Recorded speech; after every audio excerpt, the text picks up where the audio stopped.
Qui dit marché de Noël dit forcément santons. Et ici, regardez, il n'en manque pas. Alors d'où vient cette tradition des fameux santons? Alors cette tradition vient du Moyen-Âge où ces crèches étaient des crèches vivantes avec des personnages vivants, comme vous et moi. Et ensuite, on a voulu démocratiser les crèches et on a fait des crèches plus petites avec des santons de 7 à 12 ou 15 cm de haut. Alors ici, je vois qu'il y a des milliers de personnages, mais qui représentent-ils exactement? Ils représentent les gens d'aujourd'hui.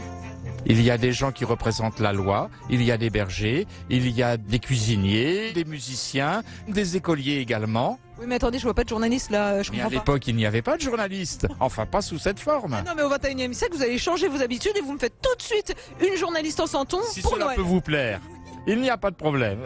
Quelle est la particularité de vos santons? Alors, la particularité vient avec chaque santonnier. Chez Carbonel, c'est les couleurs qui sont très vives, faits avec des pigments. Chez Escoffier, ce sera des santons plus fins.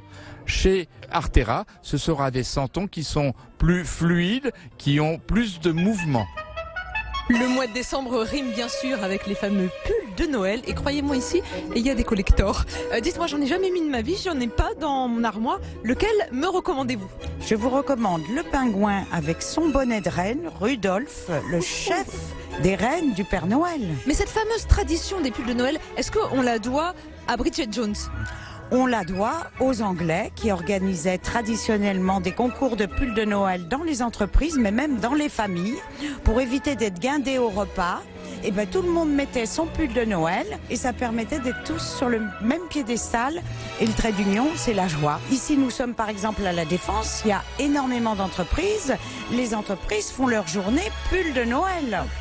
Et dans les écoles, j'ai certaines institutrices qui viennent en repérage et qui sélectionnent leur pull de Noël, leur pull moche, comme ils disent. Vous savez quoi? On va faire un concours à BFM Paris, des pulls moches de Noël. Je vous en ramène. Vive le vent, vive le vent, vive le vent d'hiver. Boule de neige, sapin vert et bonne année grand-mère. Bon, certains ont des idées un peu plus originales que d'autres, mais vous faites des trous dans vos disques, on va plus pouvoir entendre la musique là. C'est pour faire les chaises musicales. C'est de la récupération de vinyles. On prend les vinyles qui sont abîmés, donc gondolés, rayés, etc. Et les invendables. C'est un artisan du Périgord là qui a une scie à chantourner et il sculpte les vinyles comme ça. Et si vous cherchez une idée de cadeau pour une femme, ici, dans ce stand, on a tout compris, parce qu'on vend des bijoux et des fleurs à la fois. Tout à fait. En fait, le principe, c'est tout simple. La fleur est séchée d'abord, puis après, je viens l'insérer dans du verre. Le but, c'est de vraiment conserver la couleur, la forme et de faire un bijou original. On va retrouver les pendentifs, forcément, avec également des boucles d'oreilles, des bracelets, des bagues, de quoi se parer de fleurs de la tête aux pieds. Bon, le marché de Noël, c'est bien sympa, mais autant vous dire qu'il fait un petit peu froid, alors ça tombe bien. Je suis avec Claudine, qui est donc élue la meilleure productrice de vin chaud du marché de Noël. Alors, goûtons ça. Hop là. Oh, c'est bon, vous avez rien pour éponger? Ah bah si, du pain d'épices, super. Oh, bravo Claudine, hein. Mais si vous préférez boire plus frais, pas de problème, regardez derrière moi, un bar à champagne.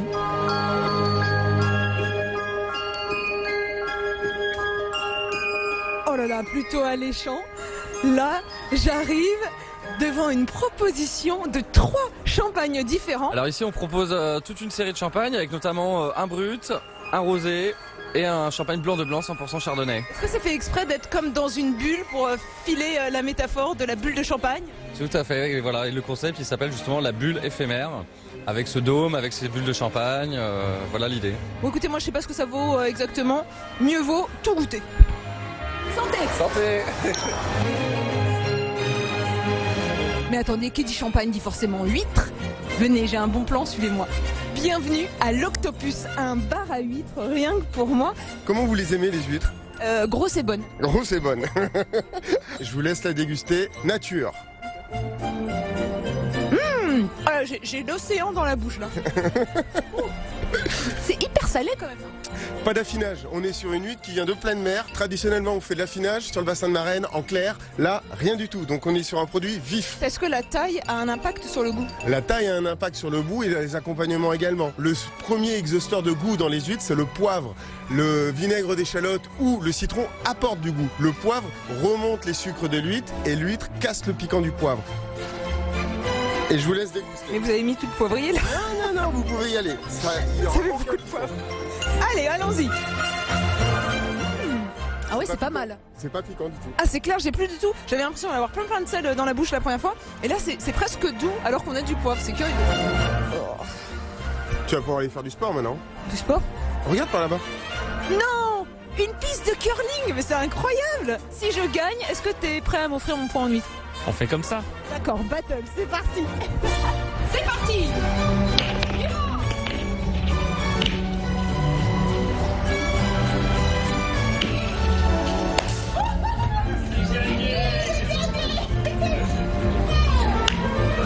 Tiens Ariane, ton point en huître, tu l'as bien mérité. Non mais attends, t'exagères là, moi je pèse beaucoup plus lourd, je me fais complètement avoir dans l'affaire.